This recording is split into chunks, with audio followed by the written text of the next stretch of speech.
د تاجر اتحاد سابقه صدر ما او اوسنی چیرمین ما مولانا صلاح الدین شاکر مې نوم دی. زه خو به دا خبره وکړم چې دکاندارو له پکار دي چې په هغې باندې من او عن عمل وکړي.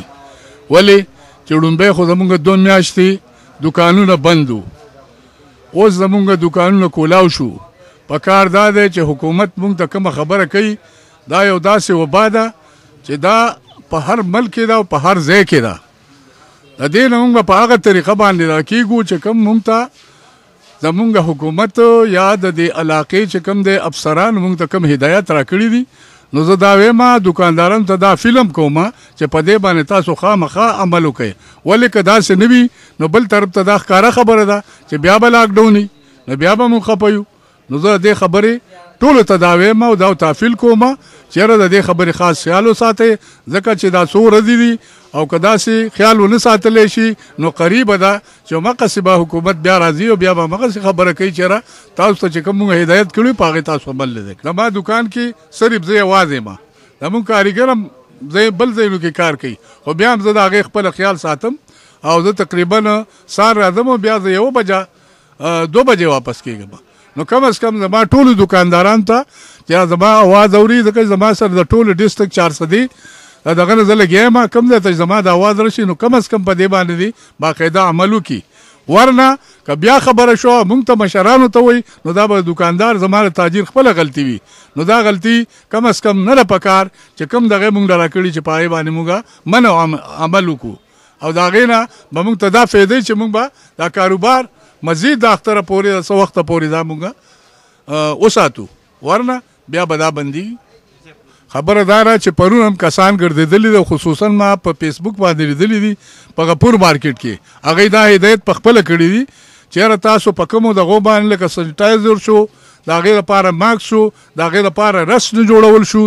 رش به راځي خو کم از کم په خپل فاصله کې به ولاړي. نو په دغه طریقه باندې پکار دي چې دوی خامخا عمل وکړي او مونږ هم تدافل کوو چې یاره په دې عمل وکړئ. ورنه بیا به که چېرې داسې شي او بیا واپسې کې زمونږ نه دا خبره ورانه شي نو دا به زمونږ دپاره د تاوان ذریعه ګرځي او بیرته به چې کوم دی نو لاکډاون راځي. نو دا خبره خو چې ما مخکې هم وکړه،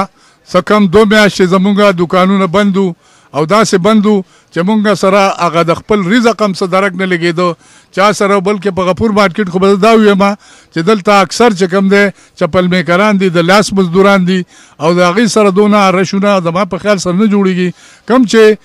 د کپړې کسان دي یا نور ملګري دي هغې رش جوړېږي، نو دا دې مهرباني وکړئ او کس دې ودرئ چې کم از کم دا رش ورته هم نه جوړېږي او د هغې چې کوم ماکس دی یا د هغې چې کوم سینټایر دی یا نورې کومې قواعد دي چې په هغې باندې عمل وکړي. ورنه که بیا دا لاکډاون راغی نو ممکنه ده چې بیا به زمونږ دکانونه د هغه وخته پورې بند دي تر څو پورې دا مرض ختم شوی نه وي. بسم الله الرحمن الرحیم. زما نوم روح الله دی او زه ډرګ انسپکټر یم 400 دی. ما سره AAC صاحب دی. موږ د DC صاحب په انسټرکشن باندې موږ مخکې سامپل اخیستې وې د سینیټایزر، ماسکونو او د ګلوز وغیره د کوالټي چیک کولو لپاره، ځکه چې کله دا وبا ویلاو شوه نو بیا مارکیټ کې ډېر 2 نمبر چې کوم دی که نه داسې سینیټایزر وغیره هم رادن نه شو. نو موږ تقریبا 29 سامپلې کړلې وې د سینیټایزر، موږ ډرګ ټیسټینګ لیبارټري ته لېږلې وې. یوزولي ټایم چې کوم دی لیبارټري 2 میاشتې چې کوم دی سامپل چیک کولو کې 2 میاشتې اخلي، خو ځکه دا وبا وه او موږ کوشش دا و چې موږ ته ارلیسټ رزلټ میلاو چې موږ مارکیټ کې کوئی یو شیز غلط وي چې د هغې مخنیوی وکړو. نو موږ ته تقریبا 10-15 دن کې رپورټس میلاو شو او هغه 29 سامپل کې چې کوم دی تقریبا 20-21 سامپل فیل شوي دي.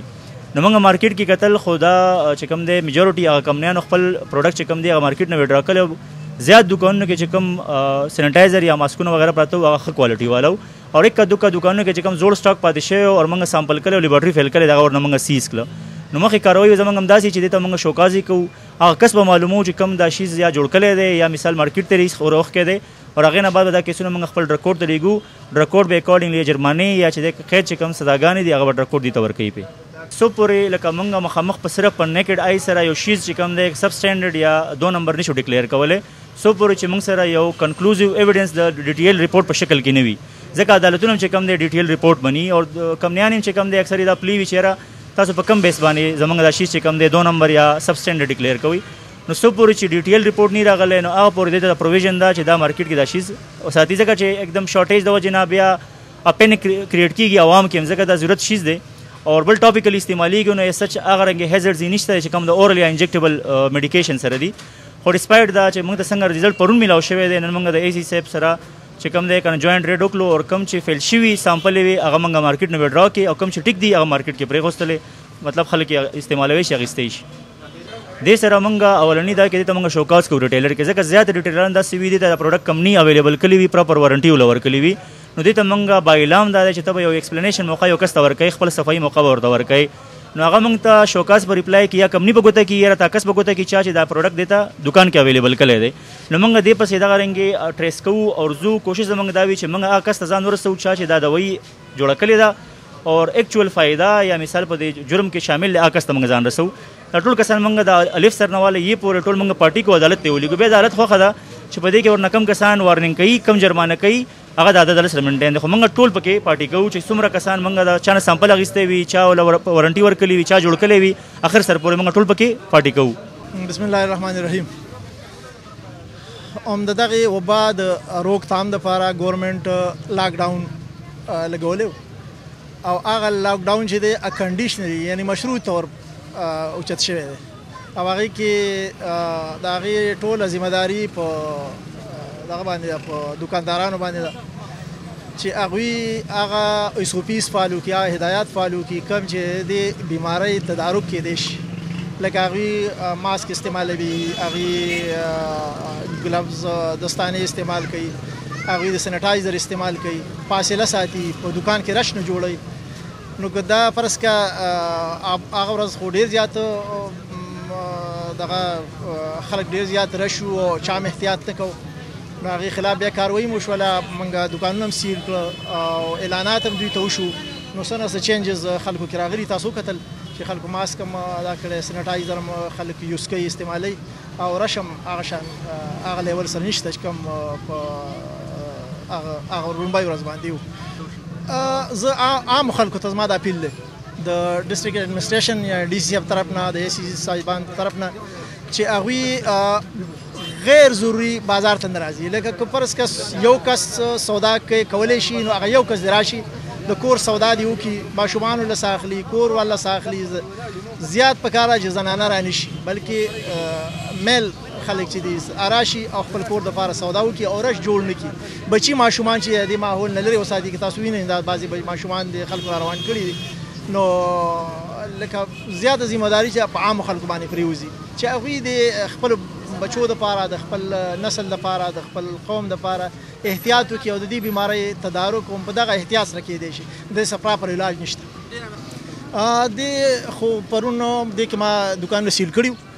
او څه کسان اوس هم حوالات کې پراته دي د خلاف څه لیګل کاروایي دا به کېږي په هغه روډ باندې په هغه روډ باندې هم څه کسان چې دي هغه موږ حوالات ته ولېږل او دلته کې خو زیات تاسو کتل چې زیات چینجز راغلي خلکو سره شته یکا دوکا کس چې دی نو هغه ماسک نه استعمال کړی یا سینیټایزر هم تقریبا ټول سره شته خو 10% خلکو سره چې دی هغې نشته هغوی ته ما وارنینګ ورکړو انشاءالله هغوی هم فالو کړي او زه بیا چکر لګوم ګورم هغه خلک چې فرض که هغې دا نه دي فالو کړي دا به زه اوس د هغوی دوکانونه هم سیل کوم او هغه به اوچتوم.